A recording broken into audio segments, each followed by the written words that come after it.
여러분, 지난주 경주에서 무슨 일이 벌어졌는지 아십니까? 2025년 10월 에이펙 정상회의가 열리면서 전 세계 80개국 정상과 5,000명이 넘는 취재진이 한꺼번에 한국으로 몰려들었습니다. 이번엔 공항이 마비되겠군. CNN 본사에서는 모두가 걱정했습니다. 뉴욕 JFK 공항은 G20대 3시간씩 대기했고 런던 히드로는 아예 시스템이 다운됐었거든요. 하지만 인천공항에 도착한 CNN 수석 기자 마이클 톰슨은 자신의 스톱워치를 멈춘 채 멍하니 서 있었습니다. 이게 가능한 일인가? 35년 경력의 베테랑 국제부 기자가 전 세계 120개국 공항을 취재하며 단 한 번도 경험하지 못한 속도였습니다. 그리고 그는 곧 깨닫게 됩니다. 이건 시작에 불과했다는 것을. 한국의 도로 위에서, 지하철 안에서, 심지어 버스 정류장에서까지 그가 목격한 것은 단순한 효율이 아니었습니다. 이건 문명이었습니다. 도대체 이 나라 교통 시스템 안에 어떤 비밀이 숨어 있었던 걸까요? CNN 기자가 직접 체험하고 본사에 긴급 리포트로 보낸 그 충격적인 내용, 지금 바로 들어보겠습니다. 시작에 앞서 좋아요와 구독 눌러주시면 한국의 더 많은 이야기를 소개하는 데에 큰 힘이 됩니다. 안녕하세요. 저는 CNN 국제부 수석 기자 마이클 톰슨입니다. 35년간 카메라를 메고 세계 분쟁 지역과 국제 회의를 쫓아다녔습니다. 이라크 전쟁부터 시작해서 G7, G20, UN 총회까지 굵직한 행사는 거의 다 취재했다고 자부합니다. 그런 제가 지난 10월 말 한국 경주에서 열리는 에이펙 정상회의 취재를 위해 인천공항에 도착했을 때의 일을 말씀드리려 합니다. 13시간의 긴 비행 끝에 인천공항에 착륙했을 때 창밖 풍경은 여느 국제공항과 별반 다르지 않았습니다. 넓게 펼쳐진 활주로와 질서정연하게 정렬된 항공기들. 저 멀리 보이는 현대적인 터미널 건물. 익숙한 광경이었지요. 가방을 챙기며 마음의 준비를 했습니다. 긴 줄, 느린 심사, 지친 표정의 여행객들이 떠올랐습니다. 그런데 기내에서 내려 통로로 들어서는 순간 뭔가 이상했습니다. 예상했던 소란이 들리지 않았어요. 수백 명의 승객이 한꺼번에 이동하는데도 고함 소리도 급하게 밀치는 기척도 없었습니다. 복도는 놀라울 만큼 넓고 밝았으며 안내 표지판은 여러 언어로 명확하게 표기되어 있었습니다. 바닥재가 특별했는지 발소리마저 부드럽게 흡수되는 느낌이었지요. 묘한 고요함 속에서 사람들은 각자의 속도로 걸어가고 있었습니다. 입국 심사장에 도착했을 때 첫 번째 충격을 받았습니다. 줄이 예상보다 짧았어요. 아니, 짧다기보다는 믿을 수 없는 속도로 줄어들고 있었다고 해야 정확하겠습니다.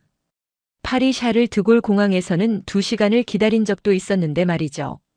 앞 사람들이 심사를 마치고 다음 구역으로 빠져나가는 모습을 보며 속으로 되뇌었습니다. 저렇게 빨라도 되나? 제 차례가 왔습니다. 여권을 건네자 심사관은 간단한 질문 2가지만 던졌습니다. 방문 목적과 체류 기간. 대답하는 사이 스캔이 끝났고 도장이 찍혔습니다.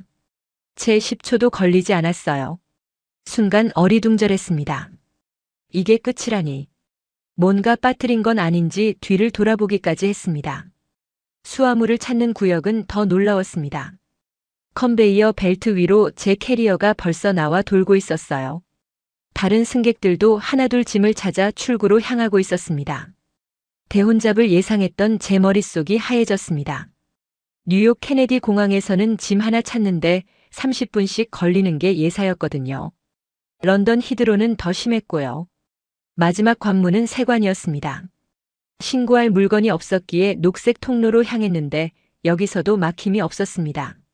세관원들은 효율적이면서도 친절하게 승객들을 처리하고 있었어요. 제 차례가 되자 간단한 질문과 가방 엑스레이 확인 한 번으로 끝이었습니다.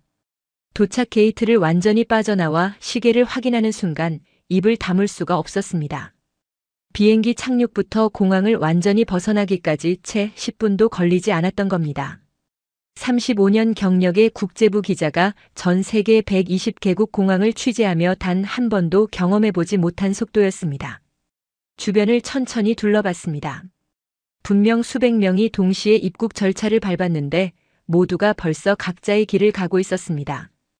택시를 잡는 사람, 버스표를 끊는 사람, 환전소로 향하는 사람들. 누구 하나 당황하거나 헤매는 모습이 보이지 않았어요. 마치 모든 게 처음부터 계획된 것처럼 흘러갔습니다. 싱가포르 창이 공항도 빠르다고 소문났지만 최소 20분은 걸렸습니다. 두바이도 도쿄 하네다도 마찬가지였습니다. 뭔가 잘못됐다는 생각이 들었습니다. 혹시 제가 어떤 절차를 건너뛴 건 아닐까요? 나중에 문제가 생기는 건 아닐까요? 기자로서의 본능이 작동했습니다. 이건 너무 비정상적이었습니다. 혹시 이건 시작에 불과한 걸까요? 이 나라의 교통 시스템이 정말 특별한 건가요? 경주행 버스가 정확한 시간에 도착했습니다. 깨끗하고 넓은 좌석, 정돈된 실내, 친절한 안내 방송. 창가 자리에 앉아 안전벨트를 매면서 생각했습니다. 앞으로 며칠 동안 저는 이 나라에서 무엇을 더 보게 될까요? 아직은 알 수 없었습니다. 하지만 한 가지는 확실했습니다. 제가 알던 상식이 이곳에서는 통하지 않을 수도 있다는 것. 그리고 그게 불편하게 느껴졌습니다. 기자는 객관적이어야 하니까요. 버스가 공항을 빠져나가 본선 도로에 합류하는 순간 처음 보는 광경이 눈에 들어왔습니다. 도로 바닥에 색깔이 칠해져 있었어요. 분홍색과 초록색 선이 아스팔트 위에 선명하게 그어져 있었습니다. 처음엔 공사 표시인가 싶었습니다. 하지만 계속 달리는 동안 그 선들은 끊기지 않고 쭉 이어졌어요. 분홍색은 왼쪽으로, 초록색은 오른쪽으로 흘러가고 있었습니다. 고개를 갸웃거리며 주변 차량들을 관찰하기 시작했습니다. 그제야 보였어요. 차들이 그 색깔을 따라 움직이고 있었던 겁니다. 초록색 선을 따르는 차량은 자연스럽게 우측 차선으로 흘러갔고 분홍색 선을 따르는 차량은 좌측으로 이동했습니다. 마치 물이 수로를 따라 흐르듯 차들이 색깔에 따라 분류되고 있었어요. 무릎 위에 놓인 노트북을 열어 검색을 시작했습니다.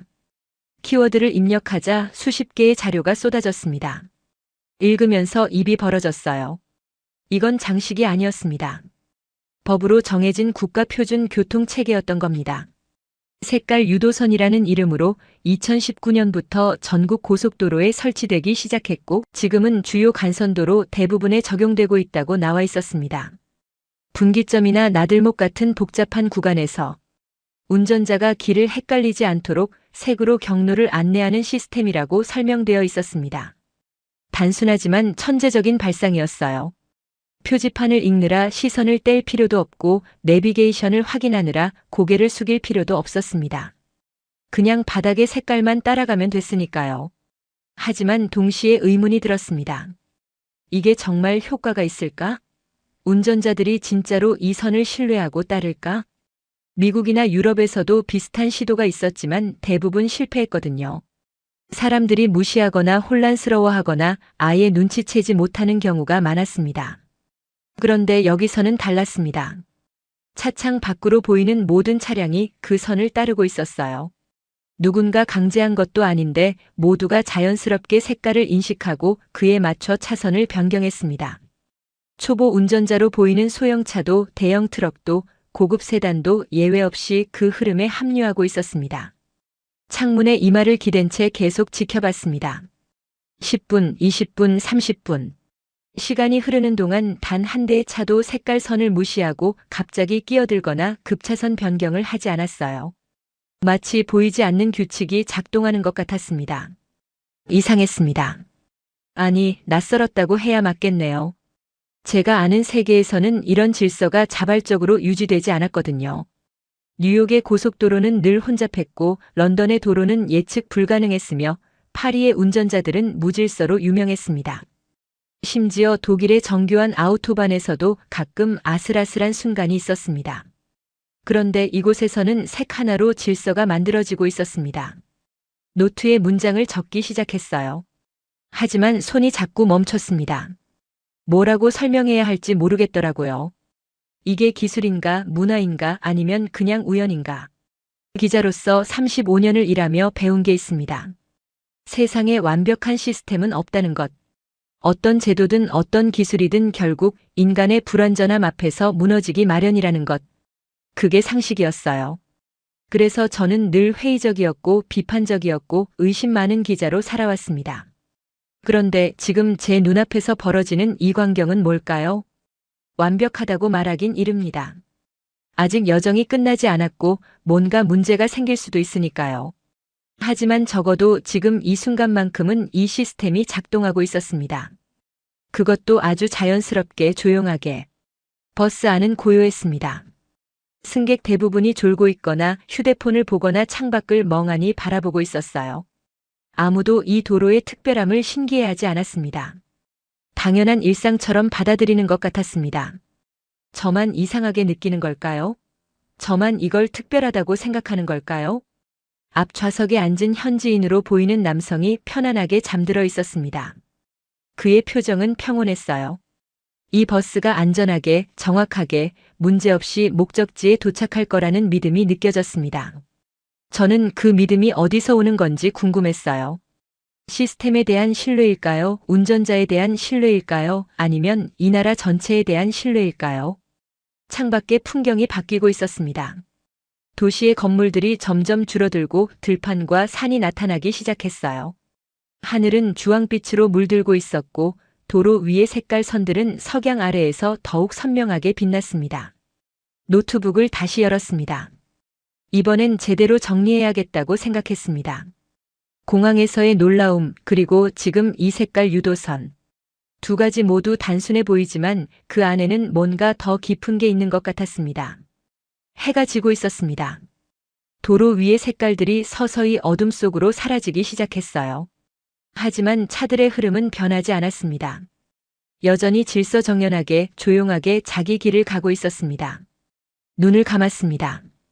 그리고 생각했어요. 저는 지금 무엇을 보고 있는 걸까요? 시간이 흘렀습니다. 1시간, 2시간이 지났지만 버스는 멈추지 않고 달렸어요. 창밖을 바라보며 습관적으로 손목시계를 확인했습니다. 출발한 지 2시간이 넘었지만 단 한 번도 정체를 겪지 않았습니다. 이상했어요. 뉴욕에서 보스턴까지 갈 때는 최소 한두 번은 막히는 구간이 있었습니다. 런던에서 맨체스터로 갈 때도 마찬가지였습니다. 어디를 가든 정체는 피할 수 없는 일이었어요. 도로의 숙명 같은 거였습니다. 그런데 이 고속도로는 달랐습니다. 미국에서는 추월 차선의 느린 차가 버티고 있는 경우가 많았어요. 그러면 뒷차가 경적을 울리고 위험한 추월이 이어지고 때로는 사고로 이어지기도 했습니다. 하지만 여기서는 추월 차선이 정말로 추월만을 위해 사용되고 있었습니다. 차량이 추월 차선으로 진입하고 앞차를 지나치고 다시 주행 차선으로 돌아갔어요. 깔끔하게, 빠르게, 정확하게. 그 과정에서 급제동도 위험한 끼어들기도 없었습니다. 마치 무용수들이 안무를 따라 움직이는 것처럼 보였습니다. 노트에 적었습니다. 정확성의 미학. 그게 맞는 표현인지는 모르겠지만 다른 말로 설명할 수가 없었어요. 해가 완전히 지고 어둠이 내렸습니다. 가로등이 하나씩 켜지기 시작했습니다. 규칙적인 간격으로 설치된 조명들이 도로를 밝혔어요. 빛이 너무 밝지도 너무 어둡지도 않았습니다. 딱 필요한 만큼만 밝혀져 있었습니다. 버스 안 승객들은 대부분 잠들어 있었습니다. 저만 깨어서 창밖을 계속 지켜보고 있었어요. 무엇을 찾고 있는 건지 스스로도 잘 몰랐습니다. 아마도 틈을 찾고 있었던 것 같아요. 이 완벽해 보이는 시스템에 균열이 있다는 증거를. 그때였습니다. 앞쪽 차선에서 갑자기 빨간 브레이크 등이 일제히 켜졌어요. 저희 버스도 속도를 줄이기 시작했습니다. 드디어 정체가 시작되는 건가? 긴장하며 앞을 바라봤습니다. 200m쯤 앞에 차 한 대가 갓길에 멈춰 있었어요. 사고였습니다. 왼쪽 앞바퀴가 펑크난 듯 했고 운전자는 차에서 내려 위험 표지판을 세우고 있었습니다. 이제부터 혼란이 시작될 거라고 예상했어요. 차들이 끼어들려고 하고 경적이 울리고 정체가 길어지는 익숙한 풍경이 펼쳐질 거라고 생각했습니다. 하지만 그런 일은 일어나지 않았습니다. 지나가던 차량들은 속도를 줄이며 한 차선씩 옆으로 비켜줬어요. 아무도 급하게 끼어들지 않았습니다. 오히려 질서정연하게 마치 연습이라도 한 듯이 공간을 만들어냈습니다. 그 사이로 견인차 한 대가 빠르게 접근하고 있었습니다. 몇 분도 채 지나지 않아 견인차가 도착했어요. 작업자들이 신속하게 움직였습니다. 사고 차량을 고정하고 들어올리고 갓길 밖으로 이동시켰습니다. 동시에 경찰차 한 대가 나타나 교통을 정리하기 시작했습니다. 멍하니 그 광경을 지켜봤습니다. 견인차가 사고 차량을 싣고 떠났어요. 경찰이 다시 한번 도로를 확인하고 손을 들어 신호를 보냈습니다. 차들이 다시 움직이기 시작했습니다. 처음부터 아무 일도 없었던 것처럼 도로는 원래의 흐름을 되찾았습니다. 손목시계를 다시 확인했습니다. 사고 발견부터 완전히 처리되기까지 정확히 10분이 걸렸어요. 10분. 믿을 수 없었습니다. 로스앤젤레스에서 비슷한 사고를 목격한 적이 있었어요. 견인차가 오는 데만 30분이 걸렸고 처리하는데 또 40분이 걸렸습니다. 총 1시간 20분 동안 도로가 마비됐었습니다. 파리에서는 더 심했고요. 2시간 넘게 갇혀 있었던 기억이 납니다. 그런데 10분이라니요? 고개를 저었습니다. 뭔가 놓친 게 있을 거예요. 혹시 오늘만 특별히 빨랐던 건 아닐까요? 아니면 우연히 근처에 견인차가 있었던 건 아닐까요? 하지만 버스 기사의 표정은 평온했습니다. 놀라지도 감탄하지도 않았어요. 당연한 일이라는 듯 운전을 계속했습니다. 주변 차량의 운전자들도 마찬가지였습니다. 누구도 이걸 특별하다고 생각하지 않는 것 같았습니다. 이게 일상이라는 말인가요? 버스는 다시 속도를 냈습니다. 시속 100km 정도로 안정적으로 달렸어요. 주변 차량들도 비슷한 속도를 유지했습니다. 너무 빠르지 않았어요. 하지만 느리지도 않았습니다. 딱 필요한 만큼의 속도였습니다. 그때 깨달았습니다. 이건 속도가 아니었어요.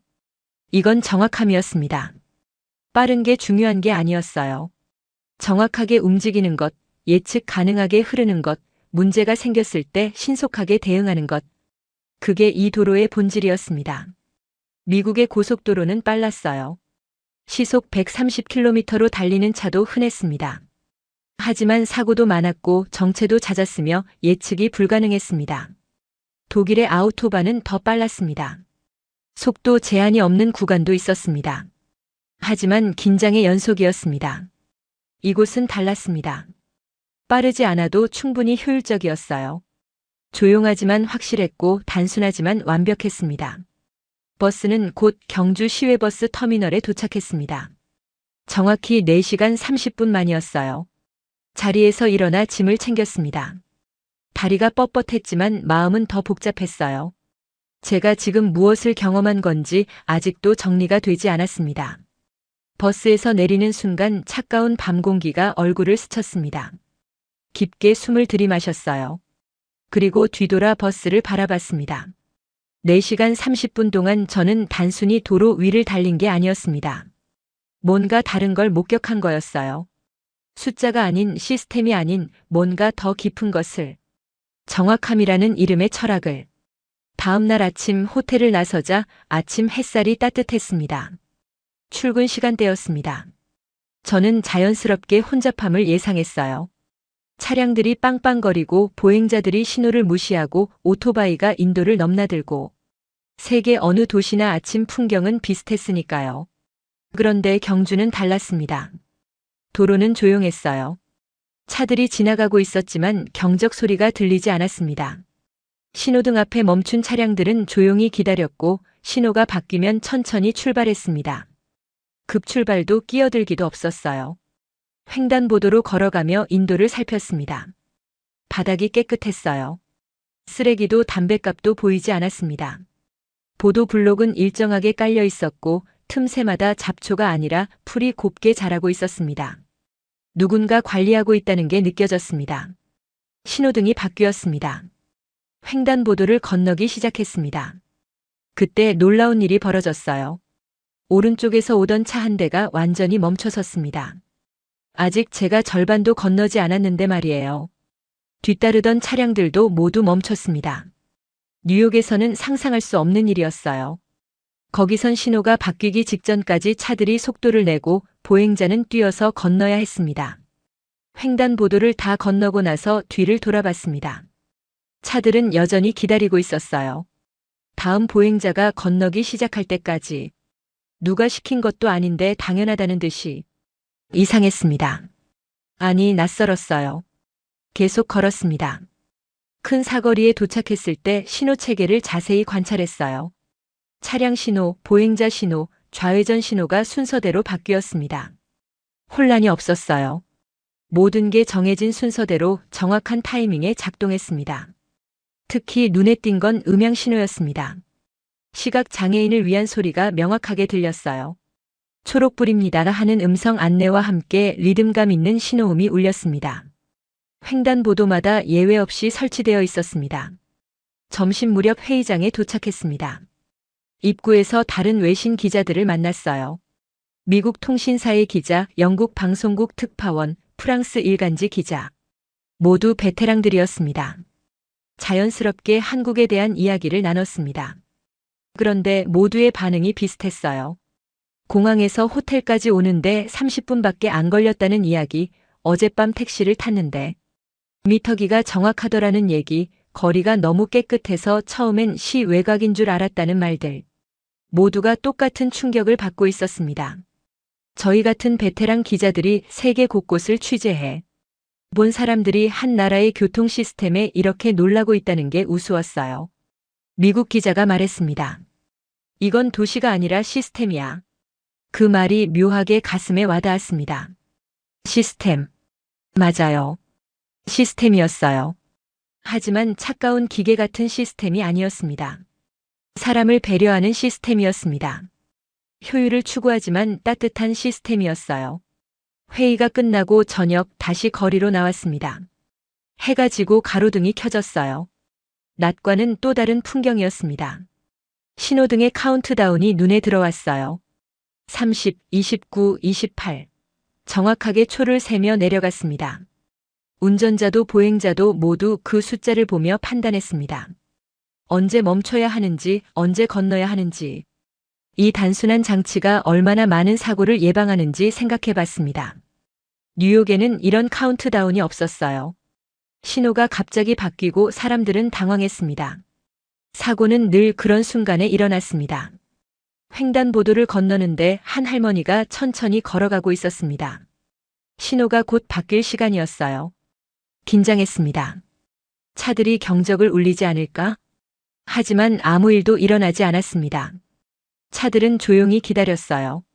할머니가 완전히 건너갈 때까지. 신호가 이미 빨간불로 바뀌었는데도요.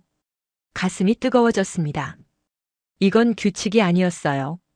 이건 문화였습니다. 법으로 강제할 수 없는 무언가였습니다. 사람에 대한 존중이었고 약자에 대한 배려였으며 공동체에 대한 책임이었습니다. 그 자리에 서서 한참을 생각했습니다. 35년간 기자로 살면서 수많은 도시를 봤어요.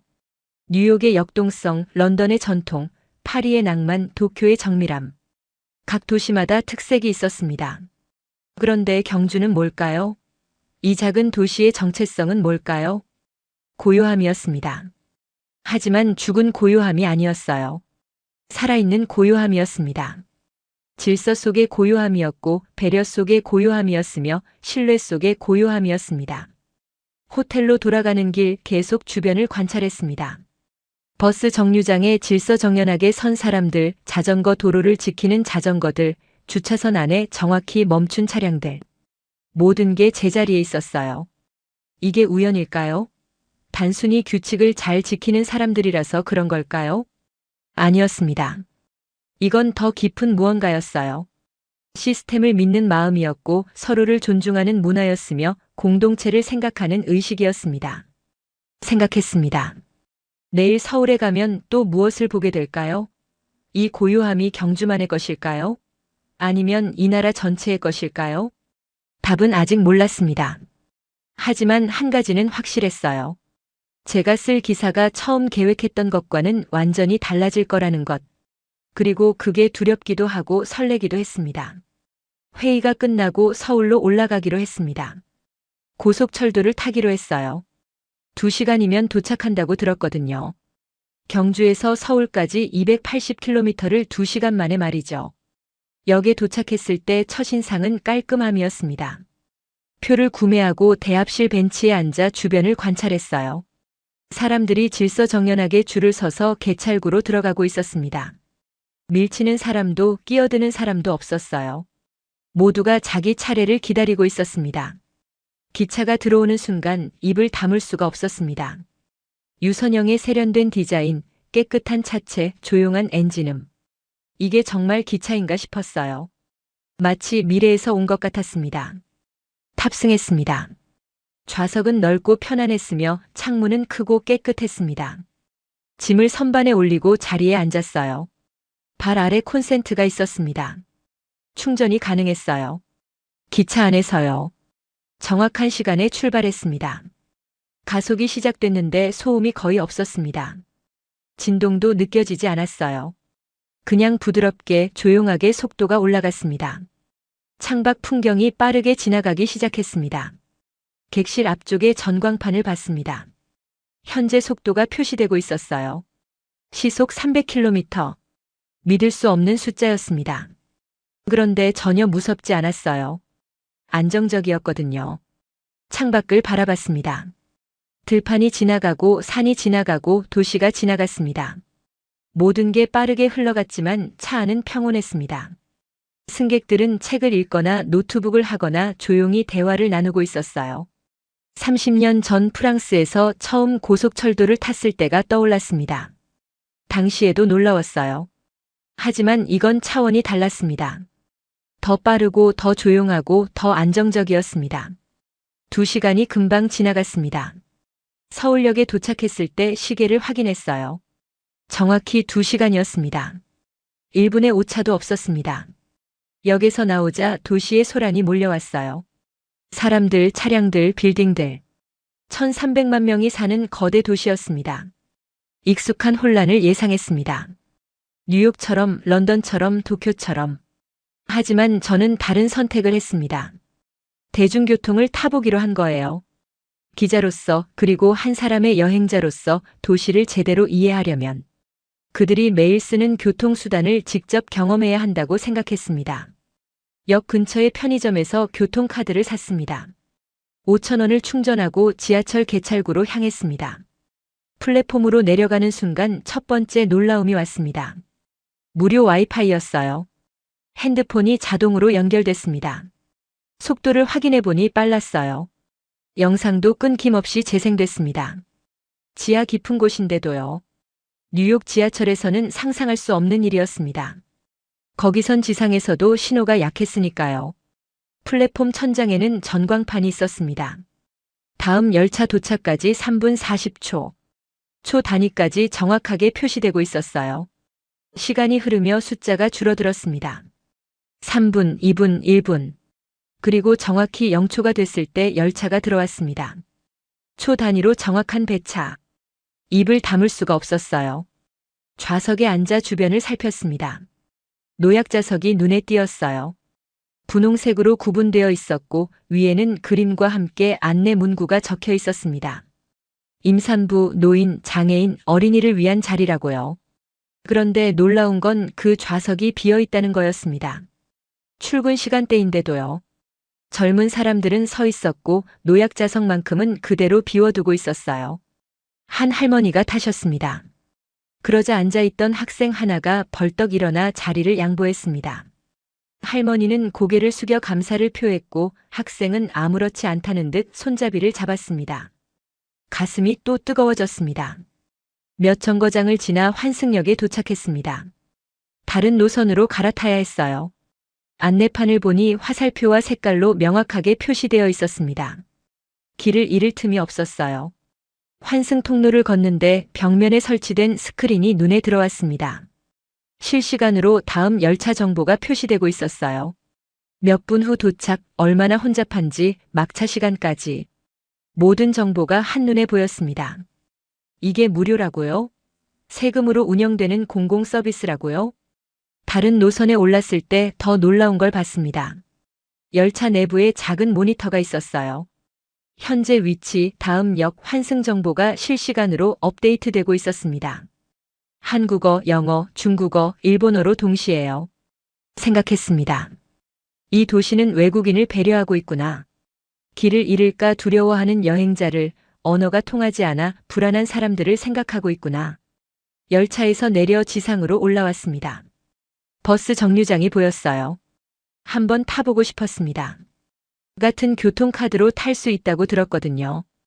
버스를 기다리는 동안 전광판을 확인했습니다. 7분 후 도착이라고 떠 있었어요. 버스 번호, 노선, 예상 도착 시간 다 나와 있었습니다. 정말 7분 후에 버스가 왔습니다. 오차 없이 말이죠. 버스에 올라 카드를 찍었습니다. 신기한 소리가 들렸어요. 환승이라는 안내 음성이었습니다. 요금이 추가로 부과되지 않았어요. 지하철에서 버스로 갈아탈 때 무료 환승이 되는 시스템이었습니다. 멍하니 서 있었습니다. 이게 어떻게 가능한 거죠? 서로 다른 운영 주체인데도 하나의 시스템처럼 작동하고 있었어요. 창가 좌석에 앉았습니다. 버스는 부드럽게 출발했어요. 급출발도 급제동도 없었습니다. 운전기사는 능숙하게 하지만 조심스럽게 운전했습니다. 몇 정거장을 지나는 동안 한 가지를 발견했습니다. 버스 내부가 깨끗하다는 것. 쓰레기통도 없는데 바닥이 깨끗했어요. 승객들이 각자 쓰레기를 챙기고 있었습니다. 그때 휠체어를 탄 남성이 타려고 했습니다. 긴장했어요. 뉴욕에서는 이런 상황이 늘 문제였거든요. 시간이 오래 걸리고 다른 승객들이 불평하고 분위기가 나빠지곤 했습니다. 하지만 여기서는 달랐습니다. 운전기사가 자리에서 일어났어요. 버스 중앙에 좌석 몇 개를 접어 올렸습니다. 공간이 만들어졌습니다. 그리고 버스에 설치된 승강장치를 작동시켰습니다. 경사로가 내려왔어요. 휠체어가 천천히 올라왔습니다. 운전기사는 안전벨트를 채워주고 괜찮은지 확인했습니다. 다른 승객들은 조용히 기다렸습니다. 짜증내는 사람도 한숨 쉬는 사람도 없었어요. 모든 과정이 3분도 채 걸리지 않았습니다. 버스가 다시 출발했어요. 창밖을 보며 눈물이 날 것 같았습니다.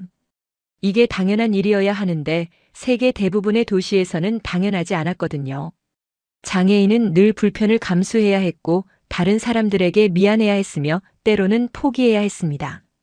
그런데 여기서는 시스템이 그들을 기다리고 있었어요. 버스에서 내렸습니다. 오후 4시 서울 한복판이었어요. 잠시 인도에 서서 생각을 정리했습니다. 하루 동안 지하철을 3번, 버스를 2번 탔습니다. 총 5,000원. 미국 달러로 4달러 정도였어요. 뉴욕에서는 지하철 한 번 타는데 3달러가 들었습니다.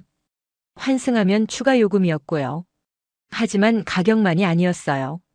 정확함, 깨끗함, 배려, 정보, 접근성. 모든 게 갖춰져 있었습니다. 그것도 1,300만 명이 사는 거대 도시에서요. 노트를 꺼냈습니다. 하지만 뭐라고 적어야 할지 몰랐어요. 결국 이렇게 적었습니다. 서울의 대중교통은 훌륭하다. 아니, 너무 가벼웠습니다. 이건 단순히 훌륭한 게 아니었어요. 이건 철학이었습니다. 모든 사람이 이동할 권리가 있다는 철학이었고 약자를 배려해야 한다는 철학이었으며 공공 서비스는 모두를 위한 것이라는 철학이었습니다. 주머니 속 교통카드를 만지작거렸습니다. 작은 플라스틱 카드였지만 그 안에는 이 도시의 가치가 담겨 있었어요. 해가 기울고 있었습니다. 거리는 여전히 분주했지만 혼란스럽지 않았어요. 사람들은 각자의 목적지로 향하고 있었고 대중교통은 조용히 그들을 실어 나르고 있었습니다. 내일은 또 무엇을 보게 될까요? 그날 저녁 한 거리를 걷고 있었습니다. 호텔로 돌아가는 길이었어요. 갑자기 비가 내리기 시작했습니다. 우산이 없었습니다. 급하게 주변을 둘러보다가 버스 정류장이 눈에 들어왔어요. 비를 피하려고 다가갔는데 발걸음이 멈췄습니다. 이건 그냥 정류장이 아니었어요. 유리로 된 투명한 구조물이었습니다. 하지만 단순한 유리벽이 아니었어요. 벽면에는 화면이 설치되어 있었고 천장에는 조명이 은은하게 빛나고 있었습니다. 바닥은 깨끗했고 의자는 편안해 보였습니다. 안으로 들어서는 순간 놀라운 일이 벌어졌습니다. 센서가 저를 감지했어요. 화면에 글자가 떴습니다. 환영합니다. 그리고 현재 온도, 미세먼지 농도, 날씨 정보가 표시됐습니다. 다음 버스 도착 시간도 함께요. 의자에 앉았습니다. 그제야 주변을 자세히 볼 수 있었어요. 벽면 한쪽에는 작은 기계가 설치되어 있었습니다. 가까이 가보니 공기 살균기라고 적혀 있었어요. 코로나 이후 설치된 거겠죠. 조용히 작동하며 공기를 정화하고 있었습니다. 반대편 벽에는 또 다른 장치가 있었습니다. 발열 감지 카메라였어요. 들어오는 사람의 체온을 자동으로 측정하는 시스템이었습니다. 비접촉식이었습니다. 불편함도 두려움도 없었어요. 의자 옆 손잡이를 보니 무언가 익숙한 표시가 있었습니다. 무선 충전 마크였어요. 혹시 싶어 핸드폰을 올려봤습니다. 충전이 시작됐습니다. 버스 정류장에서요. 멍하니 앉아 있었습니다. 이게 공공시설이라고요? 세금으로 만들어진 무료시설이라고요? 화면을 다시 봤습니다. 터치가 가능했어요. 손가락으로 눌러보니 메뉴가 나타났습니다. 버스 노선 검색, 주변 관광지 정보, 긴급 연락처. 심지어 다국어 지원까지 됐습니다. 뉴욕의 버스 정류장이 떠올랐습니다. 녹슨 표지판, 찢어진 벤치, 비를 막아주지 못하는 낡은 지붕. 런던도 크게 다르지 않았어요. 파리는 더 심했고요. 그런데 여기는 달랐습니다. 이건 단순히 버스를 기다리는 공간이 아니었어요. 이건 작은 미래였습니다. 걸으며 생각했습니다. 내일이면 한국을 떠나야 해요. 하지만 이 경험을, 이 놀라움을, 이 감동을 어떻게 전해야 할지 말입니다. 마지막 날 아침 다시 비가 내렸습니다. 택시를 잡아타고 공항으로 향했습니다. 오후 비행기였지만 서울의 마지막 풍경을 천천히 보고 싶었거든요. 택시 기사는 말이 없었습니다. 조용히 운전만 했어요. 창밖을 바라봤습니다. 비에 젖은 거리가 흐릿하게 보였습니다. 강남대로였습니다. 출근 시간대였고 차들이 빼곡했어요. 하지만 막히지는 않았습니다. 일정한 속도로 흐르고 있었습니다. 비가 와도 질서는 무너지지 않았어요. 그때였습니다. 멀리서 사이렌 소리가 들렸습니다. 구급차였어요. 점점 가까워지고 있었습니다. 긴장했습니다. 뉴욕에서 본 장면들이 떠올랐거든요. 뉴욕에서는 구급차가 와도 길이 열리지 않았어요. 차들이 비켜주지 않았습니다. 운전자들은 자기 차선을 지켰고 때로는 구급차보다 먼저 가려고 속도를 냈습니다. 구급차는 경적을 울리며 간신히 틈을 찾아 지나갔습니다. 10분, 20분이 걸렸어요. 런던도 비슷했습니다. 파리는 더 심했고요. 하지만 여기서는 달랐습니다. 사이렌 소리가 들리자 앞쪽 차량들이 움직이기 시작했어요. 왼쪽 차선의 차들은 더 왼쪽으로, 오른쪽 차선의 차들은 더 오른쪽으로. 천천히 하지만 확실하게 공간을 만들고 있었습니다. 누가 지시한 것도 아니었어요. 경찰도 없었습니다. 하지만 모든 차가 같은 방향으로 움직였습니다. 마치 연습이라도 한 듯이. 1분도 채 지나지 않아 길이 열렸습니다. 중앙에 완벽한 통로가 만들어졌어요. 구급차가 그 사이로 빠르게 지나갔습니다. 경적도 울리지 않았어요. 필요 없었으니까요. 숨을 멈췄습니다. 구급차가 지나간 뒤 차들은 다시 원래 자리로 돌아갔어요. 자연스럽게 조용히. 아무도 끼어들려 하지 않았고 아무도 먼저 가려 하지 않았습니다. 그냥 질서정연하게 원래의 흐름으로 돌아갔습니다. 손이 떨렸습니다. 35년이었어요. 35년간 저는 기자로 살았습니다. 세계 곳곳을 다니며 수많은 도시를 보고 무수한 사람들을 만났습니다. 저는 인간을 알고 있다고 믿었어요. 사람들은 이기적이고 급하고 자기 중심적이라고. 그게 상식이었습니다. 그게 현실이었어요. 저는 그렇게 배웠고 그렇게 살았으며 그렇게 기사를 썼습니다. 그런데 지금 제 눈앞에서 벌어진 일은 뭡니까? 누군가 죽어가고 있을지도 모르는 구급차를 위해 수십 대의 차가 일제히 길을 열어준 거예요. 법 때문이 아니었습니다. 단속 때문도 아니었어요. 그냥 당연하다고 믿었기 때문이었습니다. 가슴이 터질 것 같았습니다. 택시는 계속 달렸습니다. 비는 여전히 내렸고 차들은 조용히 흘렸어요. 창밖을 보며 생각에 잠겼습니다. 제가 지난 며칠 동안 본 건 뭘까요? 빠른 입국, 색깔 유도선, 정확한 배차, 무료 환승, 스마트 쉼터. 저는 그걸 시스템이라고 생각했어요. 기술이라고 믿었습니다. 하지만 아니었습니다. 이건 시스템이 아니었어요. 이건 사람이었습니다. 시스템은 틀일 뿐이고 그 안을 채우는 건 결국 사람의 마음이었던 거죠. 서로를 배려하는 마음, 약자를 생각하는 마음, 공동체를 믿는 마음. 기술이 아무리 발전해도 사람이 협력하지 않으면 아무것도 작동하지 않습니다. 색깔 유도선이 아무리 선명해도 운전자가 무시하면 소용없어요. 신호등이 아무리 정확해도 시민이 지키지 않으면 의미 없습니다. 그런데 이곳 사람들은 지키고 있었습니다. 당연하다는 듯이 자연스럽게 눈물이 날 것 같았습니다. 35년간 믿어온 게 흔들리는 순간이었습니다.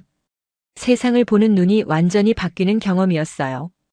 혼란스러웠습니다. 하지만 동시에 확신했어요. 제가 여기서 본 것은 진짜라고. 이건 우연이 아니라고. 이건 기적도 아니라고. 이건 선택이었습니다. 이 나라가, 이 도시가, 이 사람들이 선택한 방식이었어요. 더 빠른 것보다 더 안전한 것을, 더 많은 것보다 더 나은 것을, 개인의 편의보다 공동체의 가치를 선택한 거였습니다. 공항이 가까워졌습니다. 가방을 챙기며 마지막으로 서울을 바라봤어요. 비에 젖은 도시가 아름다웠습니다. 아니, 아름다운 게 아니었어요. 이건 품격이었습니다. 기술의 품격이 아니라 인간의 품격이었습니다. 택시에서 내려 요금을 지불했습니다. 기사는 조용히 고개를 숙여 인사했고 저도 마찬가지로 답례했습니다. 공항으로 걸어 들어갔습니다. 손에 든 노트북이 무거웠어요. 이제 기사를 써야 했으니까요. 하지만 무엇부터 써야 할지 막막했습니다. 한 가지는 확실했어요. 제가 쓸 기사는 단순한 여행 기사가 아닐 거라는 것. 이건 고백이 될 거라는 것. 35년간 제가 틀렸다는 고백 말이에요. 인천공항 출국장에 섰을 때 한참을 그 자리에 멈춰 있었습니다.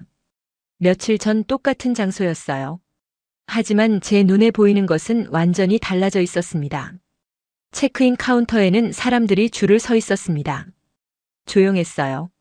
누구도 끼어들지 않았고 누구도 불평하지 않았습니다. 직원들은 능숙하게 하지만 친절하게 승객들을 응대했습니다. 모든 게 제자리에서 제 속도로 흘러갔어요. 출국 심사를 통과했습니다. 또다시 놀라운 속도였어요. 체크인부터 출국장까지 10분도 걸리지 않았습니다. 입국할 때와 비슷한 시간이었습니다. 우연이 아니었어요. 이건 설계된 것이었습니다. 누군가 고민했고 계획했으며 실행한 결과였습니다. 면세구역에 앉아 노트북을 열었습니다. 기사를 써야 했어요. 하지만 손가락이 키보드 위에서 멈췄습니다. 어디서부터 시작해야 할까요? 공항의 충격으로 시작할까요? 색깔 유도선의 놀라움으로? 경주의 고요함으로? 서울의 대중교통으로? 스마트 쉼터의 미래로? 아니면 구급차를 위해 열린 길로? 모두 중요했습니다. 하지만 어느 것도 본질은 아니었어요. 화면을 바라보다가 천천히 타이핑을 시작했습니다. 저는 오늘 한 나라의 도로 위에서 문명을 보았습니다. 손이 멈췄습니다. 다시 읽어봤어요. 맞았습니다. 이게 제가 하고 싶은 말이었어요. 계속 썼습니다. 그것은 숫자가 아니었습니다. 빠른 입국도 정확한 배차도 신속한 사고 처리도 숫자로는 설명할 수 없는 무언가였습니다. 손가락이 빨라졌습니다. 그것은 사람이었습니다. 시스템을 만든 사람, 시스템을 지키는 사람, 시스템 속에서 서로를 배려하는 사람들이었습니다. 35년간 써온 기사와는 달랐어요.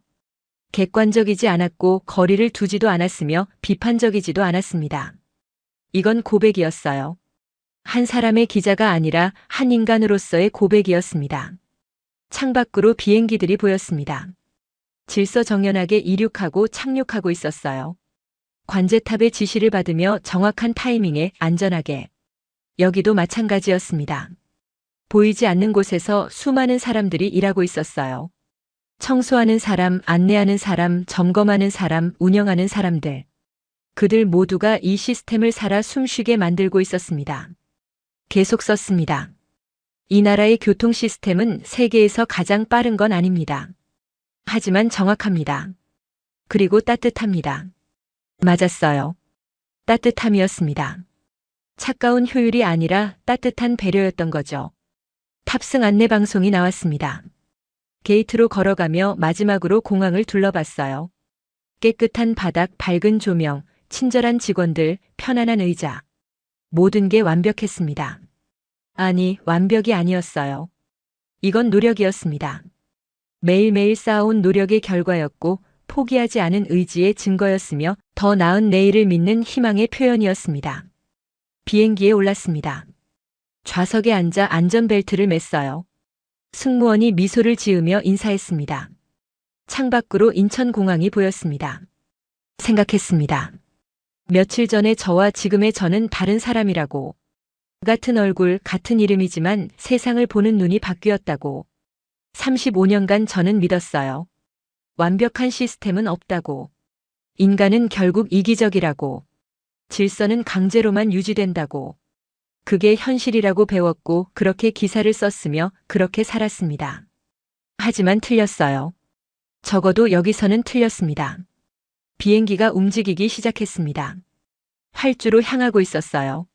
창밖으로 한국의 땅이 점점 멀어졌습니다. 노트북을 다시 열었습니다. 기사의 마지막 문장을 써야 했어요. 고민하다가 천천히 입력했습니다. 그날 이후 저는 한국을 다르게 보게 되었습니다. 아니, 정확히 말하면 세상을 다르게 보게 되었습니다. 불가능하다고 믿었던 것들이 가능할 수 있다는 것을, 시스템보다 중요한 건 그것을 지키는 사람들의 마음이라는 것을, 문명은 기술이 아니라 배려라는 것을 배웠습니다. 손을 멈췄습니다. 더 이상 쓸 말이 없었어요. 아니, 말로는 다 담을 수 없었습니다. 비행기가 이륙했습니다. 몸이 뒤로 밀리는 느낌이 들었어요. 하늘로 올라가며 창밖을 바라봤습니다. 한국의 땅이 점점 작아지고 있었습니다. 하지만 제 마음속에서는 점점 커지고 있었습니다.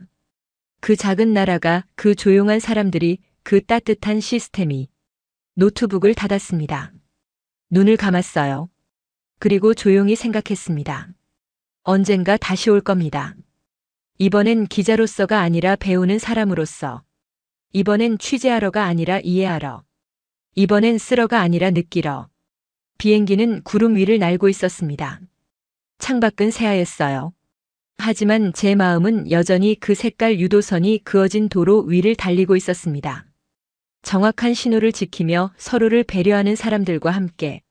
그곳에서 저는 문명을 봤으니까요. 숫자가 아닌 마음으로 만들어진 문명을요.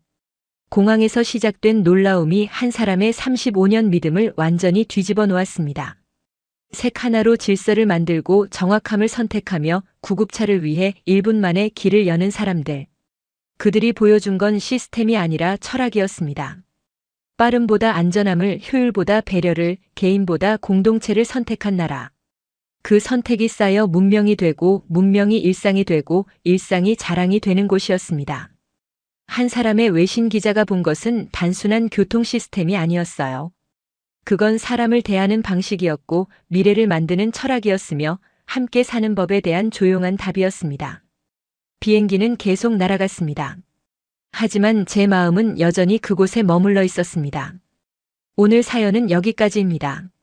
35년 기자가 본 한국의 스토리 어떠셨나요?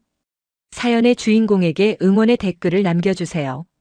지금까지 감동정거장에서 사연 전해드렸습니다. 사연이 마음에 드셨다면 좋아요와 구독 부탁드립니다. 시청해주셔서 감사합니다.